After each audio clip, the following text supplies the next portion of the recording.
Thanks for having me here. And when I was contemplating what to speak about, I took a look at the date that was recommended, and it was today, which happens to be the day after my wife's annual Hanukkah party that includes over 50 children under the age of 13, and that's what makes her happy about the party. And me, I'm allowed to drink a lot of bourbon.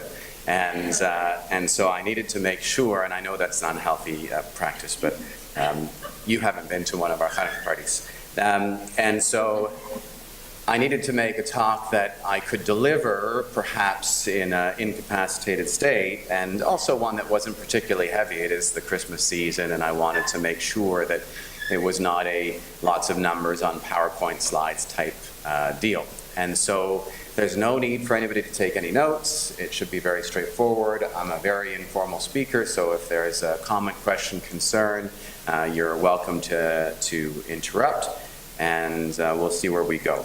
And so from a disclosure perspective, I have given a lot of talks. That's the vast bulk of the honoraria I've received, is just to go to places and to give some talks. I do get support directly from my office from the Ministry of Health, and then from a commercial interest perspective, the only two that exist is that I did write a book that's theoretically purchasable, and I'm the co-owner of our office. And I guess, from an ideological bias, I do write about some of the things that I'll be talking about here regularly, and that, of course, will influence whether I believe I'm right or not.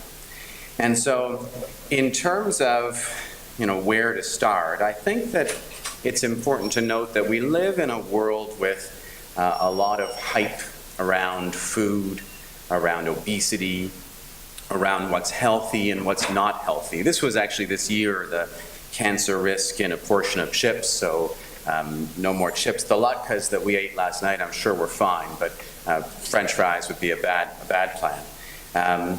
One steak a week can increase your chance of bowel cancer by 2/5. This was from, I think it was the Daily Mail.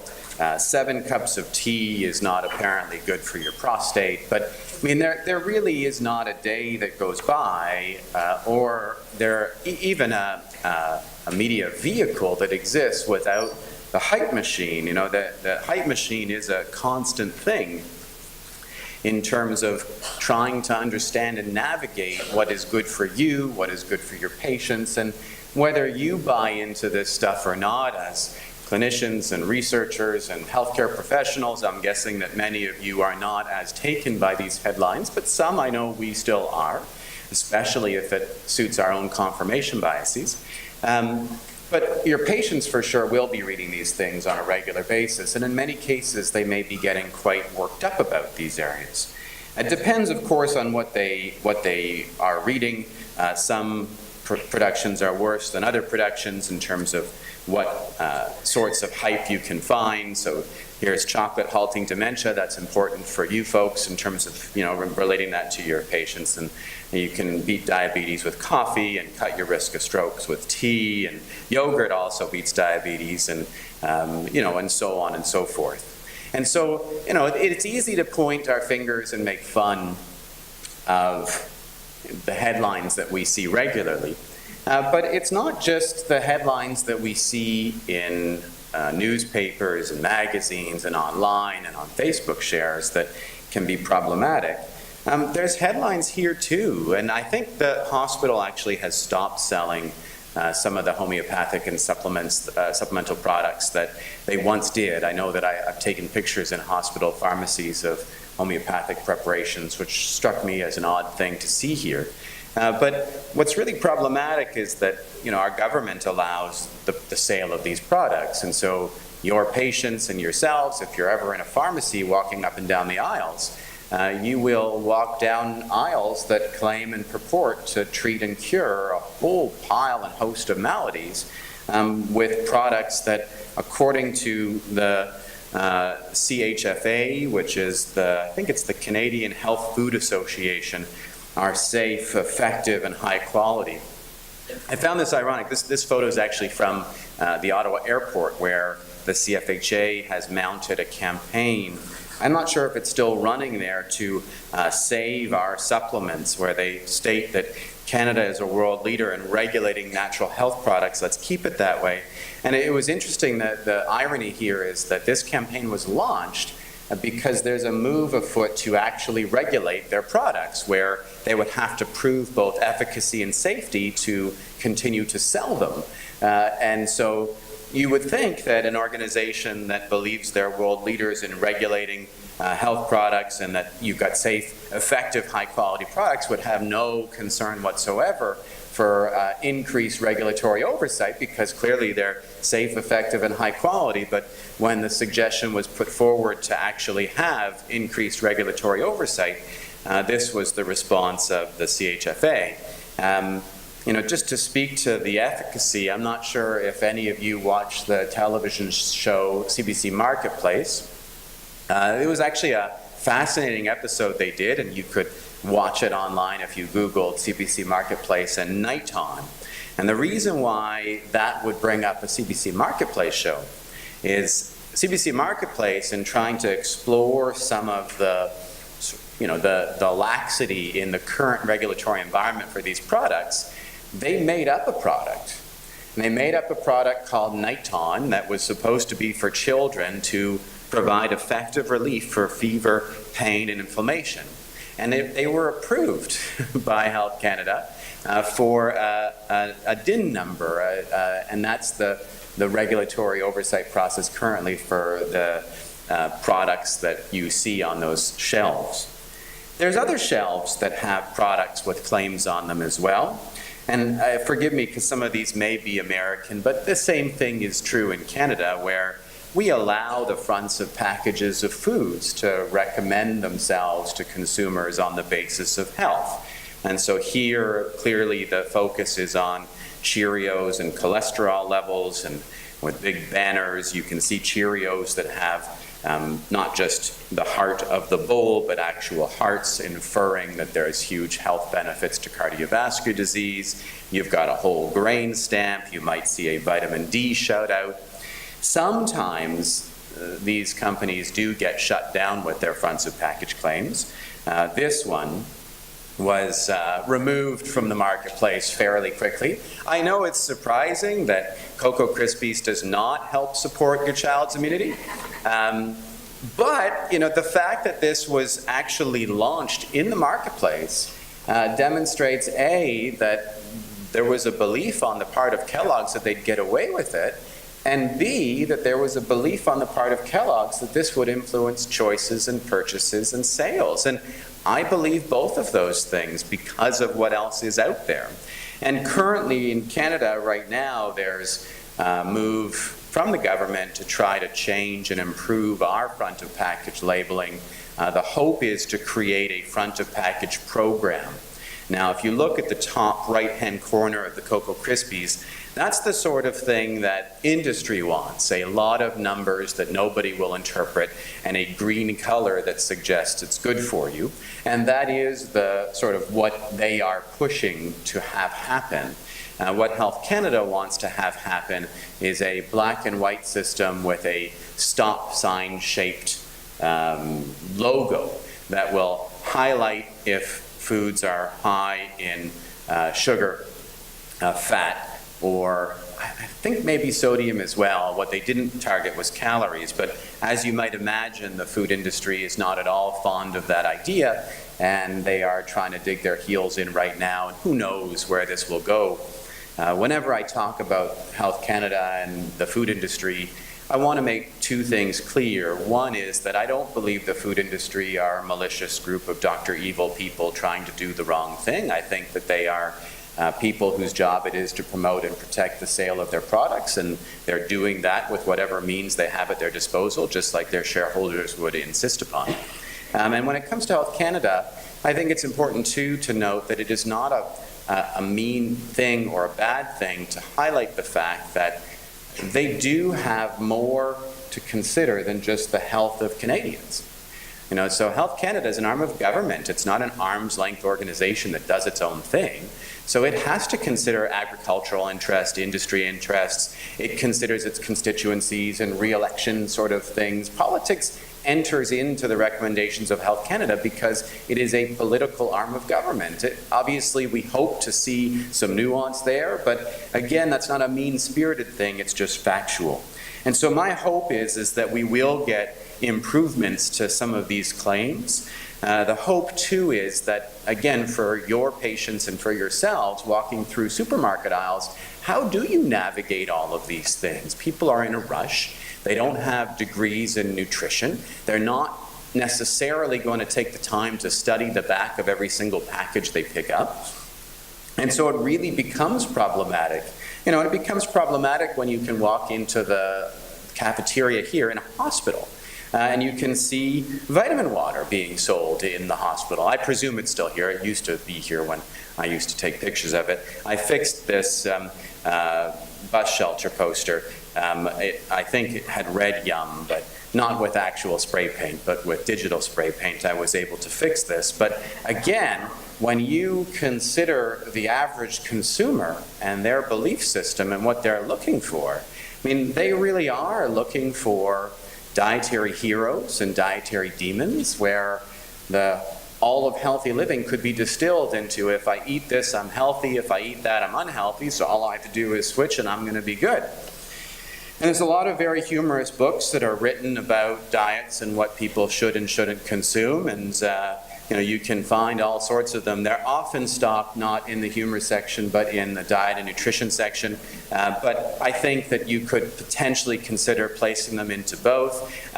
My book will be there as well when you go hunting. But all this to say that it is a complicated place, and then there are people who are our colleagues who might not be helping so much.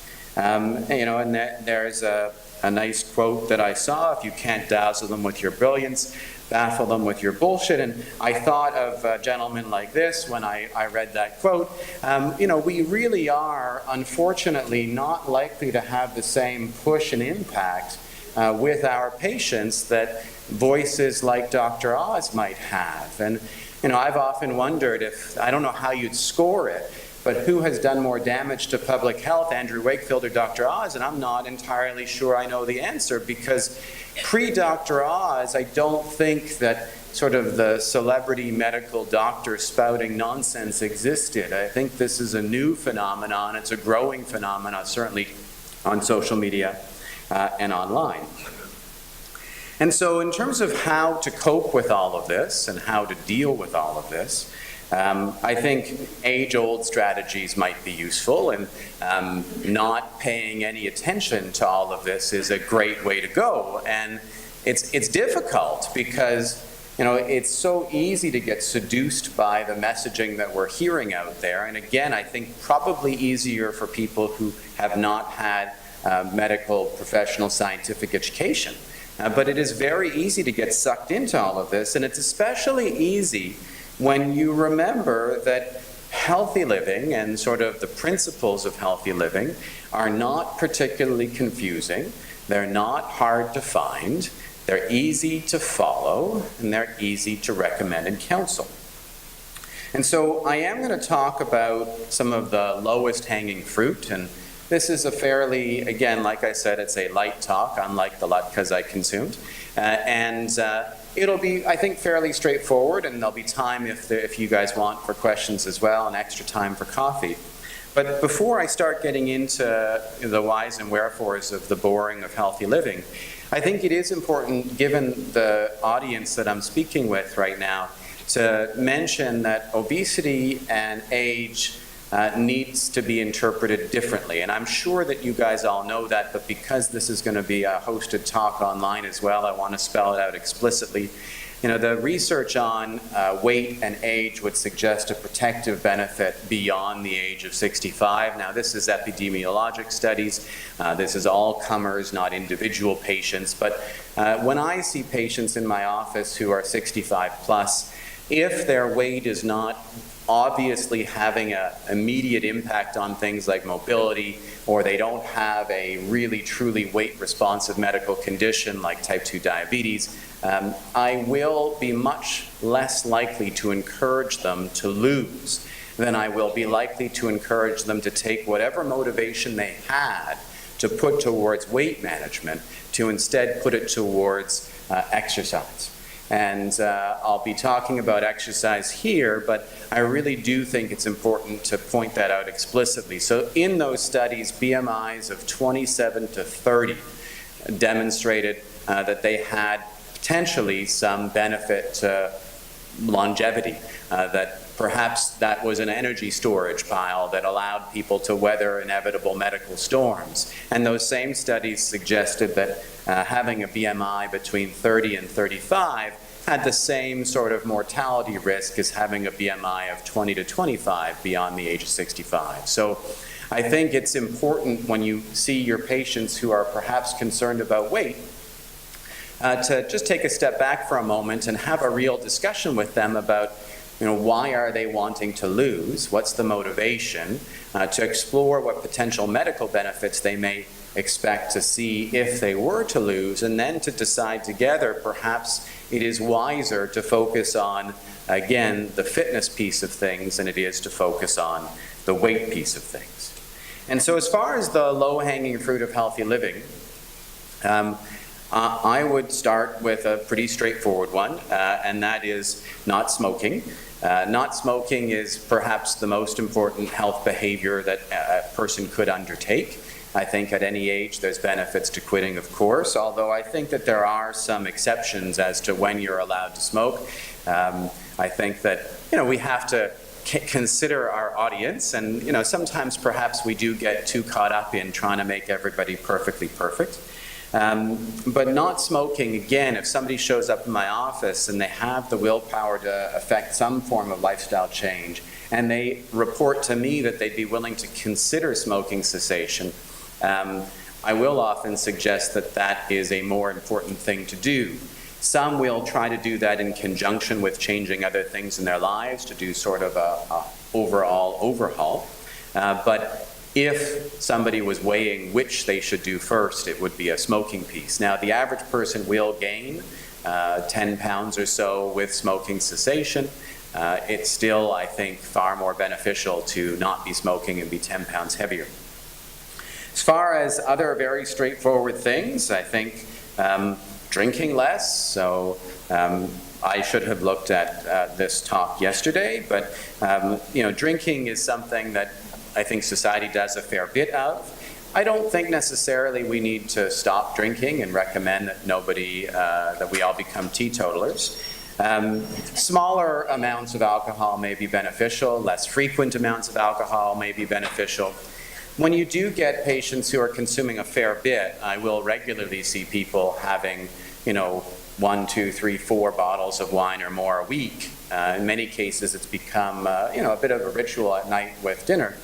And they're looking to reduce, if they are people who believe they are capable of moderating their drinking, and not everybody is, and I think having a discussion of whether they've been successful with moderated drinking in the past is an easy way to start. One of the things that can be recommended are these devices that can be purchased at fancy kitchen stores that inject argon gas into your wine bottle so that it doesn't go skunky.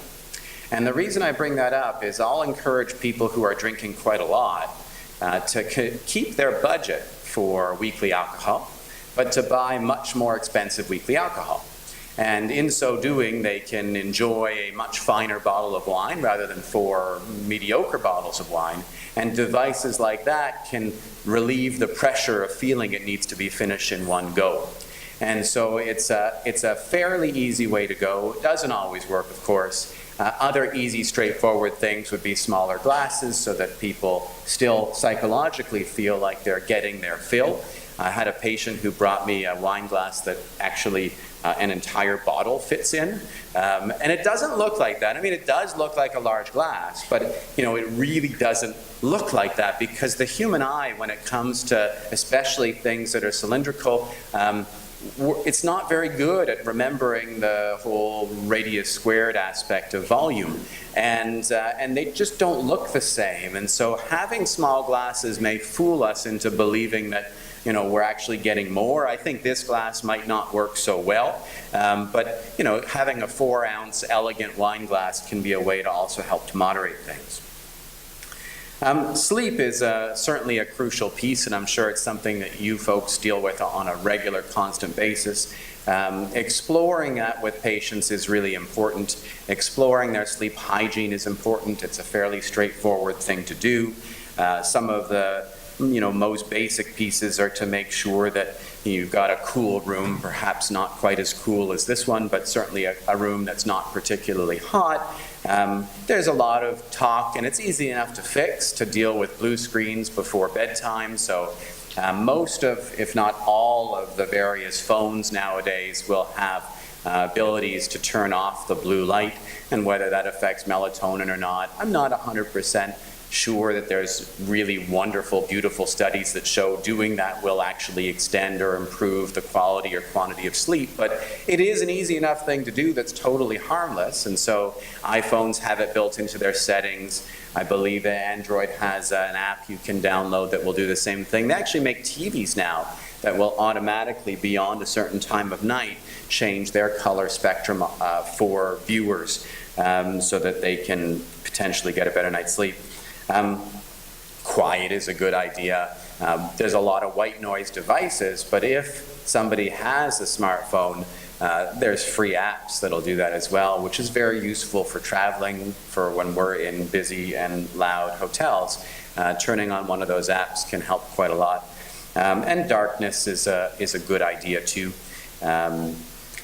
The one thing that I'm sure, again, you're all quite familiar with is sleep apnea. So in primary care, it's a problem in the sense that it's certainly underdiagnosed in primary care. When I see patients in my office for folks who are considering bariatric surgery, where we really do need to determine pre-surgically whether or not the patient has sleep apnea and then to treat it if they do, it's quite striking how many patients will have moderate or severe sleep apnea who had never been diagnosed despite really, really obvious and straightforward risk factors. So the Stop Bang questionnaire is an extremely easy tool to use. And if you've got more than three or more items on the Stop Bang questionnaire coming back as a yes, then you should refer for a sleep lab or for a sleep study. I think from what I recall, the statistics would be if you've got 3, your risk of sleep apnea is 20 to 30%. And it's not 0. You still got a better shot at not having the condition. But 20 to 30% is not nothing. And I think it's important too to very explicitly point out that you don't need to have obesity to have sleep apnea. I have sleep apnea. So my father was diagnosed with severe sleep apnea, and he looks like me, but he's old, and I was tired, and I thought, well, man, I should get a test, and I got tested, and mine's mild to moderate, but it really can be dramatic. And I can also think of somebody who had bariatric surgery who has lost, I think that patient's BMI is now into the mid-20s as a consequence of the surgery. And although she only had mild to moderate sleep apnea way back when I saw her in clinic, she was complaining to me of fatigue. And post-bariatric surgery, there's a lot of different things that could be contributing to that. But one of the things was still sleep apnea, and she had stopped using her device because her assumption was, well, listen, I've lost over 100 pounds, it's got to be gone. It wasn't. And treating it was very useful and important to her quality of life. She's doing fine now, but it is worth testing for sure. And sometimes it's so striking. I got a report back last week with somebody whose O2 saturation dropped to 50%. That's the lowest I've ever seen, and they had no idea that they had sleep apnea. It's terrifying. But it is something I think we under-test for. Learning how to cook is important. I think it's especially important for both members of a couple who are aging to do. So unfortunately and sadly, I lost my mother in June, and our expectation in our family had always been that there's no chance that she's going to go first. Her parents lived into their 90s and well into their 90s and were really good, and she had no medical problems.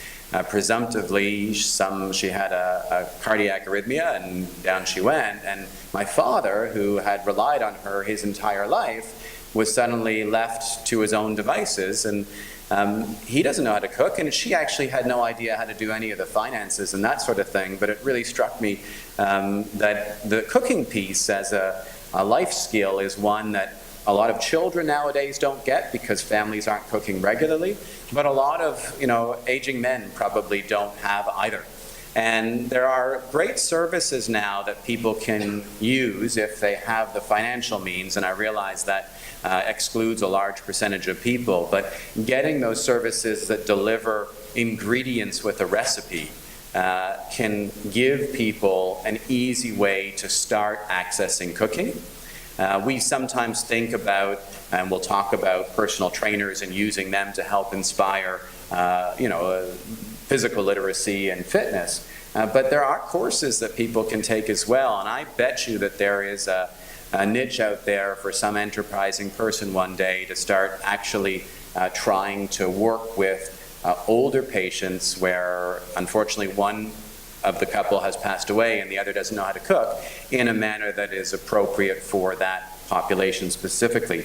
Because what you're unfortunately going to be left with if you don't learn how to cook is ultra-processed foods. Ultra-processed foods, I don't think that necessarily everybody's going to be eating foods like this one, and I use the word food loosely here.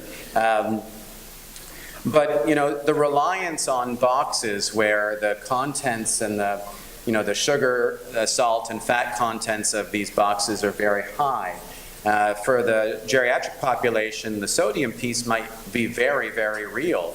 And I'd be curious to see what happens to blood pressure again when one partner who was the cook dies to the other person, when they then suddenly become reliant on restaurants and boxes. And I suspect that it will change. I've not seen a study looking at that, but that's where I would be wagering we would see a difference if they had a diet response of hypertension. And they might also end up in restaurants. So, restaurants are an interesting place. It's better now. So this picture or this screen capture was from before the mandated calories be put on menus. And I'm very pro-calories on menus, not because I think that they should inspire guilt or shame, but this is just about knowledge and using them to decide if something is a good plan for you or not. Just like you've got prices where you get to decide, is it worth $6.95 for a piece of cake? You could also decide on the basis of calories. And so this is from the keg. So this is a Canadian three-item choice for dessert. And I use this slide here, and I also use it in a talk where I investigate whether cheat days are a good idea in terms of if you're trying to manage your weight.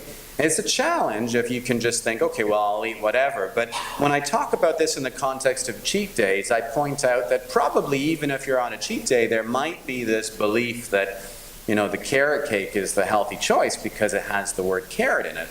And thanks to the magic of people deciding it's a good idea to take pictures of food on the internet, this is a picture of the carrot cake that you would be purchasing were you to go to the keg and grab this particular item.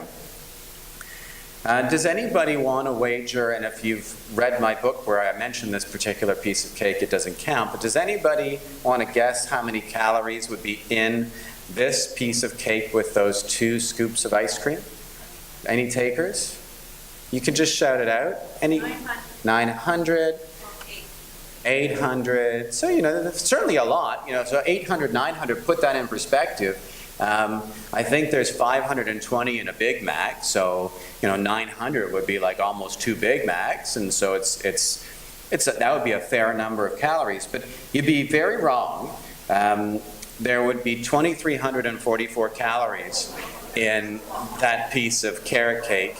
And from a sugar perspective, I remember there was a chemist who was confused as to how it would have all dissolved. But it really is remarkable the amount of sort of non-intuitive calories that you can get in foods in restaurants. Like, we all knew it was high, right? So nobody here was thinking, oh, this is going to be low. But when they've done studies looking at our ability to sort of guess at the calories, it appears that we're pretty good at guessing for, so to speak, healthy food. Like we're pretty good at our guesses when it comes to fruits and vegetables and salads and stuff like that. But basically, the more, calorific the things get, the more off we are with our guesses. And I think it's just because, again, it's so different from the way we would be cooking and making foods on our own.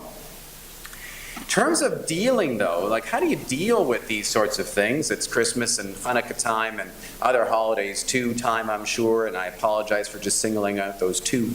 But what we have to do is we have to figure out how to navigate this, because real life includes these indulgences. I don't think that's a bad thing. I think it's a good thing. We celebrate with food and have been doing so truly as long as we've been a species. They've got archaeologic evidence of feasts 10,000 years ago, where this is important. This is long before Twitter was food. That was our oldest social network. And so we need to be able to live in this environment and be human and normal around food as well. And so from an indulgence perspective, the way I recommend people approach it is with two very simple and straightforward, boring questions. The first question is it worth it? And so there's a lot that actually goes into the answer to is it worth it. So if you're hungry, it's always worth it. I'm personally somebody who believes in the benefit of preventing hunger and preempting hunger and sort of stacking your dietary day in a way that hunger is minimized and it's not pushing you around as much. But bottom line is, the first question, is it worth it, will vary depending on circumstances. So again, it being latke season, and this happened in my house 3 nights ago. So Hanukkah started last Tuesday, it ends tomorrow. And I remember we had the first batch of latkes that my wife, she makes good latkes, she pulled them out. They're deep fried potato pancakes. You all know that, but maybe there'll be somebody who's watching who doesn't. And I remember one year we wanted to figure out, just like sort of that keg piece, okay, how bad is this? Because I knew it was bad, but I just didn't know how bad it was. And certainly in the old days, I would have been able to put away at least, I'd say, 7 to 10 latkes as an appetizer, as a side dish with dinner.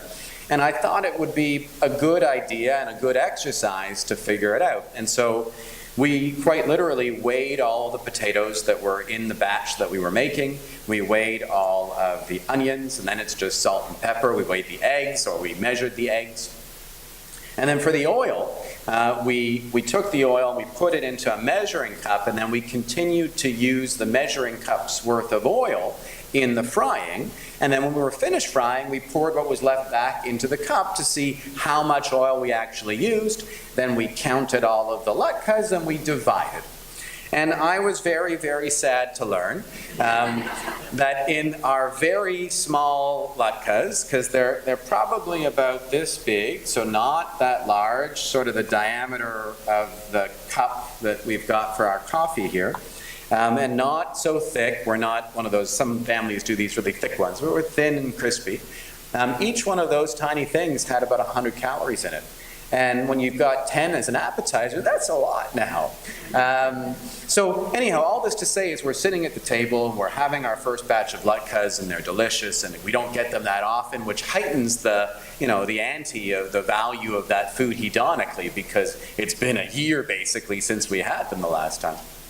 And my oldest, I've got 3 daughters, and my oldest, who was 13, she asked me, how many can I have, Daddy? And I do what I always do, and I said, well, I don't want to police my kids' sort of dietary intake in a way that might not be healthy.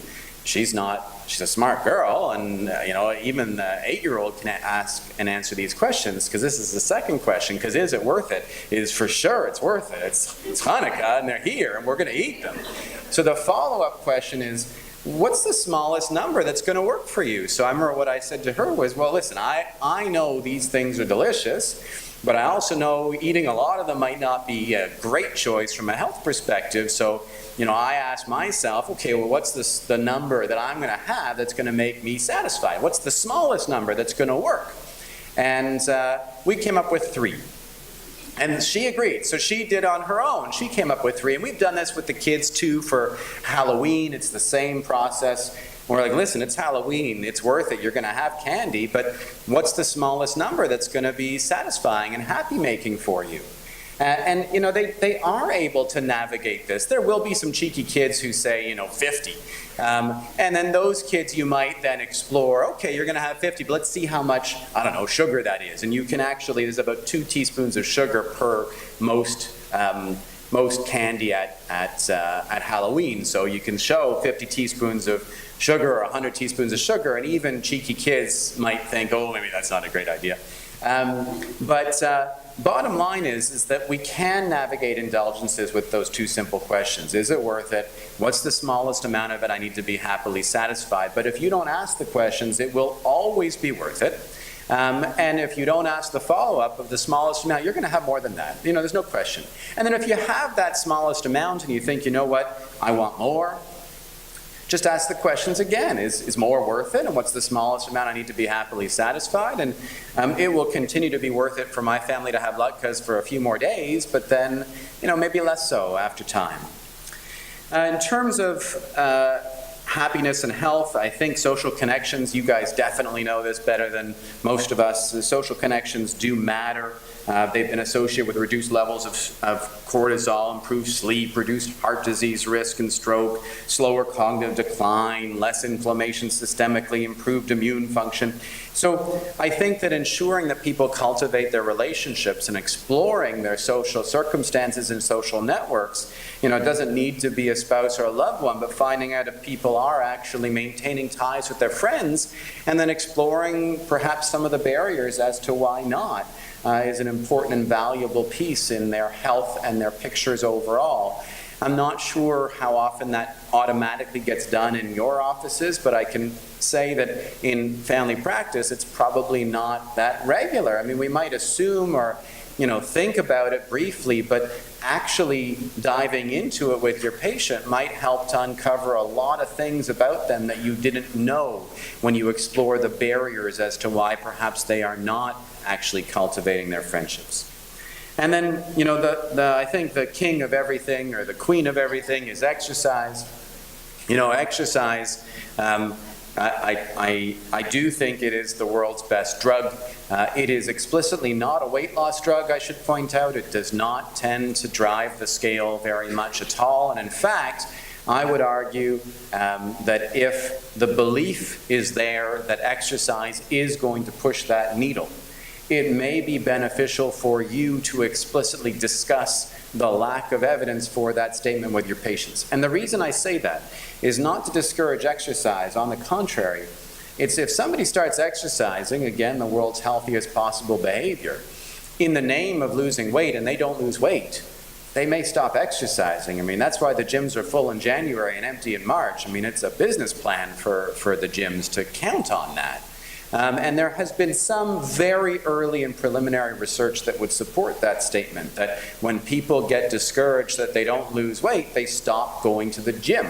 And so, you know, if you've got a patient who's actually going to the gym or says to you, it's January and I'm going to start going to the gym, it's my New Year's resolution, rather than just congratulate them, explore what they're hoping to achieve with that, and then potentially reframe it in terms of the benefits that they might actually expect. And so, you know, there is no age, you know, where it is too late to get and start deriving benefits from exercise. I hired my father a personal trainer last year.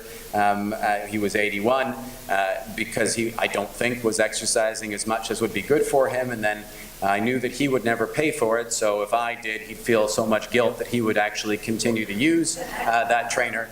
And then when he ran out of the sessions I purchased, I explained to him that, okay, listen, either I'm going to keep paying or you're going to keep paying, but he's going to keep coming. And my father was kind enough to acquiesce to both continue and to pay, which was relieving to me because it's not that inexpensive. But certainly it is worth encouraging people to go. And again, in my office, when I see older patients, without fail, pretty much, I will explore whether it is wiser for them not to bother with my office at all and instead take themselves to the gym. And, from a health benefit perspective, in terms of physical activity, there are a lot of health benefits. And I apologize that there's no source here. I can't remember who I stole this from.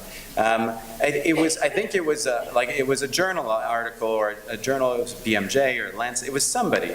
And I don't know how strong those statistics are. But, the bottom line is, especially for the older population, and I think it's important and crucial to point out that what exercise will do is allow them to wipe their own parts longer and stay functionally independent. That is a really motivating thing, far more so than trying to lose weight for any other purpose. I mean, living on your own, being functionally independent, that's huge. And in that regard, my understanding too is that resistance training is really crucial. That just having the mall walking, while good for health, might not be as beneficial as far as functional independence retention as weight training would be. And so pushing the actual, real, dramatic, and impressive and important benefits of exercise is far more important than sort of leaving alone this notion that, oh, it's going to make me lose weight. It's just not motivating because it doesn't tend to work. The calculus is strange. Briefly, we don't burn that many calories exercising. We're pretty efficient. And go figure, I mean, there was up until very recently in human history where, calories were hard to come by and hard to get. If you burned a gajillion calories getting them, we wouldn't be here, right? So we are very efficient considering, what we do with our bodies. Then there's a whole very cool line of work. It's still early days, but it's championed by a guy named Herman Ponsler. And it's a theory, something called constrained energy expenditure. And what he's an anthropologist, actually. And he went to explore hunter-gatherer populations like the Hadza and a number of others now. He's recreated his research in a number of different areas. And what he was exploring, and his theory was that going to see these individuals, he was going to objectively measure their energy expenditure. And by objectively, he was using doubly labeled water, which allows for a non-subjective measurement of total daily energy expenditure. And what he found, very much to his surprise, were that the Hadza, which are hunter-gatherers, I believe that the men are on average walking 12 kilometers a day, and they're climbing trees, and they're harvesting legumes and honey and all sorts of, they're working really hard.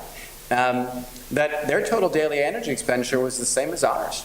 And it's shocking because it doesn't make any sense. And his theory is, he's called it constrained energy expenditure.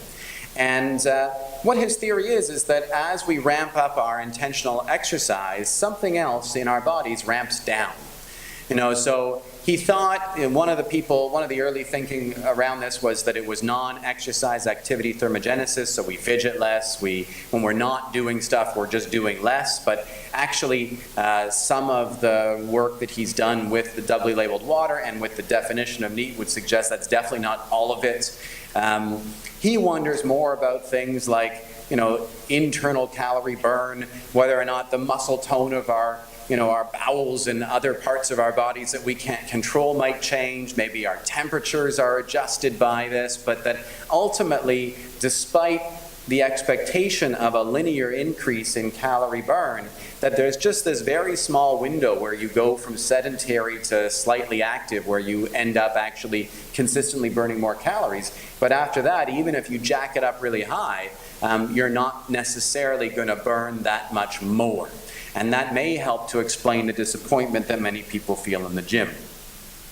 And so I think the overarching problem is that when it comes to healthy living, we are told and we are trying as a society to be A+ students.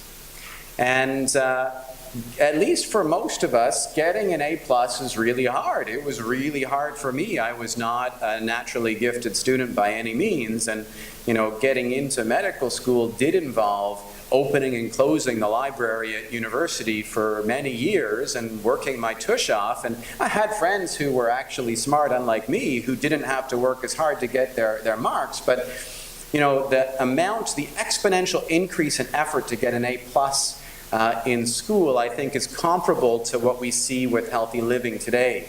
You know, we are pushed this idea that we need to be perfectly perfect with healthy living, that, you know, there's a regime of foods we need to eat, that, you know, that we need to be awesome at this. And I don't think we do. So I think that if you follow these very boring, simple rules of not smoking, drinking only in moderation, cultivating good night's sleeps, cooking, and by doing so reducing restaurants and ultra-processed foods, indulging in just the smallest amount of whatever indulgence it is, you need to be happy, holding on tight to your friends and loved ones, and exercising as much and as often as you can enjoy, hopefully with resistance training, I think that gets you a B.